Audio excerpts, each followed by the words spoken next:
Alright, let us pay attention and analyze the crash that claimed 8 lives in Ghana.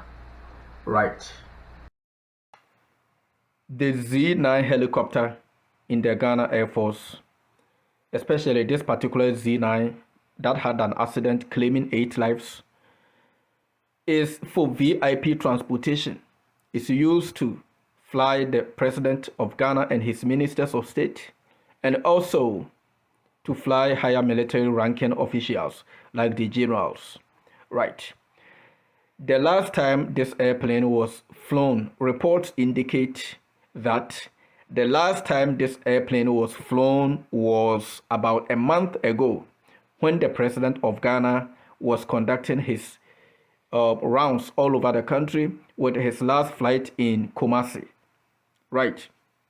It means this airplane has not been flown frequently, and corrosion is likely to accumulate, especially in the rotor system. If the aircraft is not running frequently and is just sitting, then that is not good. Right. Now, reports indicate that this accident happened because the aircraft lost the rotor, the main rotor fall apart, or it came apart. Right. In the helicopter, the most important part of the helicopter is the rotor system. Right. If you lose your main rotor, then you are dead. Even if you lose your engines and you have your rotor still spinning, you can do auto rotation. But since the rotor was lost, there was no way they were gonna survive. So that's how the airplane was, busted into flames before actually descending down into the forest. Right. As you can see in the pictures. Now, the Z9 helicopter is not only be having accidents in Ghana. I remember in the year 2015, there was an emergency landing which involved the President of Ghana, John Dramani Mahama. He was the president then. Him and his wife, they have to make an emergency landing because something was going on. There was supposed to be, mechanical issues. That was what it was. So this airplane is kind of not reliable. It has a bad track record, especially in Africa. Now, in 2022, there was another emergency landing in the year 2020, which involves Ghana's President Nana Akufo-Addo. Also, back in 2019, there was an accident in Cameroon and in Mali. In the year 2014, there was an accident in Cameroon again. In the year 2013, there was an accident in Zambia. And in the year 2011, there was an accident involving this same type of helicopter in Gabon. Right. So this airplane has a track record of, corrosion in the rotor systems, leading to accidents. According to the Pakistan Navy, they also reported that they had the same issues, especially with the rotor system. They have numerous mechanical and operational failures, including the tail rotor blade failures and corrosion in the main rotor blades. And one of the major headaches that comes with the operation of this helicopter is that they also receive substandard Chinese spare parts. As the aircraft is running day in and day out, some parts you have to be replaced in order to operate the aircraft very safely. These parts that were ordered to replace the old broken parts or out of service parts had issues with fractures, and they were substandard, they were not to standard. But the last time this aircraft was flown was about a month ago. 1 month ago.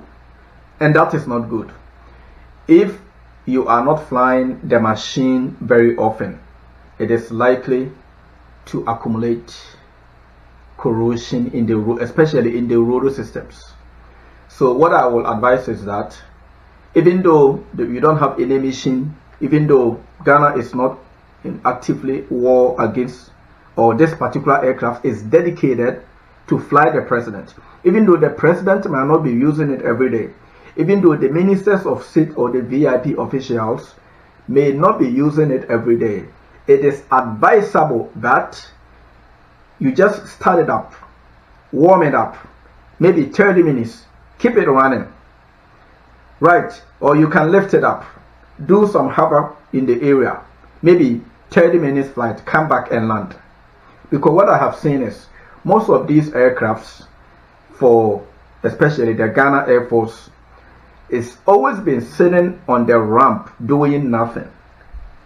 Some of these aircraft are just there with written Ghana Air Force on it, serving as a source of attraction, tourist attraction for the people of Ghana and visitors from other countries, which is not good. Let the machine run. At least you can run it every day. This is what I do. Even if I'm not going to be flying my airplane, even if I am busy, my schedule says I am busy, I still find some time to go to the airport and keep it running. At least even 15 minutes is okay. Keep it running. Observe the engine gauges. Observe, check the system out. Maybe 15-30 minutes. Right. So the issue of corrosion is because the aircraft is not being flown, or they are not using the aircraft as it's supposed to be. Right. Also, the pilot in question, was this pilot current and competent? There are two things here: currency and competence. Maybe they are supposed to keep current every 6 months, so once a while they will just fly once and they will get their logbook sign off that they are current, that they can fly. That is not good. That is not safe. A current pilot is not a safe pilot, but a current and competent pilot is a safe one.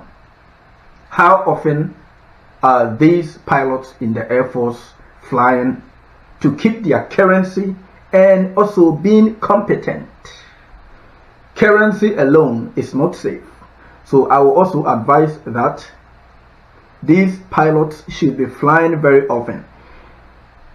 Even if they are supposed to fly maybe 5 hours or 10 hours a week, maybe 10 hours in Ghana Air Force may be too much. Maybe if they are supposed to fly 4 hours every week, divide it into 4 parts. Maybe they fly 1 hour every day of the week, and they will use maybe Friday or Saturday to conduct safety briefing and all of that. Just keep their aviation blood flowing all the time. That is how you get a safe, current, and competent pilot. Other than that, it's going to be even scary. It's going to be more scary. You see what I'm saying? That is how you keep the pilots flying safely in the air. That's the same issue with the other African countries that have reported issues with this type of crashes over the years. Right. Let us look like countries like Gabon, Cameroon, Zambia, and Mali. The same issues. They have airplanes sitting there. The only time that they are running these airplanes is when the independence celebration is approaching. That is when you will see them trying to do something with these airplanes, trying to show off that they have air power or something like that. But for the remainder of the year, the aircraft is just sitting on the ramp, which is not good. Also, currency and competency in the maintenance and inspection procedures. That is the most important part in aviation. If the aircraft is going to be able to fly very safe, you can have a safe pilot and a competent pilot.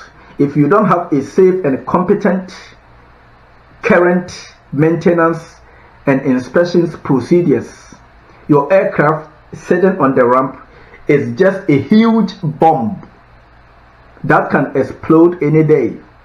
Maintenance personnel, if they don't know what they are doing, your aircraft can explode. It's just a bomb. So what I would suggest is that there should be an effective maintenance and inspections procedures. Keep it flowing every day. They are in the barracks. They are not doing anything. If they are into aviation, they should always be doing aviation. That is their 24 hours, 7 days a week job. 247 economy of aviation in the military barracks. You see what I'm saying? A loose bolt, fractured hinge bolts, poor lubrication system, improper safety wire standard practices, right? And also leaks. All of this, it is easy for an expert maintenance technician to just fix it before it even happens. Reports indicate that the main rotor came apart, and as a result of that, they started calling Jesus because it was too late. The main rotor has fallen apart, and the aircraft was spinning and spinning and spinning into the woods. That's not good. That's actually a maintenance failure. Some people were attributing it to weather. The pilot has been trained to fly this airplane in the very severe weather, like IFR weather conditions. The pilots have been trained to fly in IFR weather conditions. So that is not a deal here. But for a rotor to fall apart in a flight, the rotor blade spanning above the helicopter to fall apart, that is very serious. That is a maintenance issue. That tells me the aircraft is not being maintained very well. That is not a pilot error. That is not a pilot error. The rotor came apart. That is not a pilot error. So let us pay attention here. Right. So effective programming of the pilots and the maintenance personnel. Competent and current safe pilot. Competent, current. If they are current and they are not competent, that's not good. Competent, current, safe pilot. Competent, current, safe maintenance personnel, maintenance procedures and inspections procedures. Conduct thorough inspection procedures. Make sure that all tools, inspection tools, are also calibrated to standards. Make sure you are checking your torques specifications. For a rotor, main rotor to fall apart, I mean somebody was not paying attention to the torque specifications of the hinge bolts in the main rotor systems, and that is very, very scary. Alright, so let us pay attention to details here.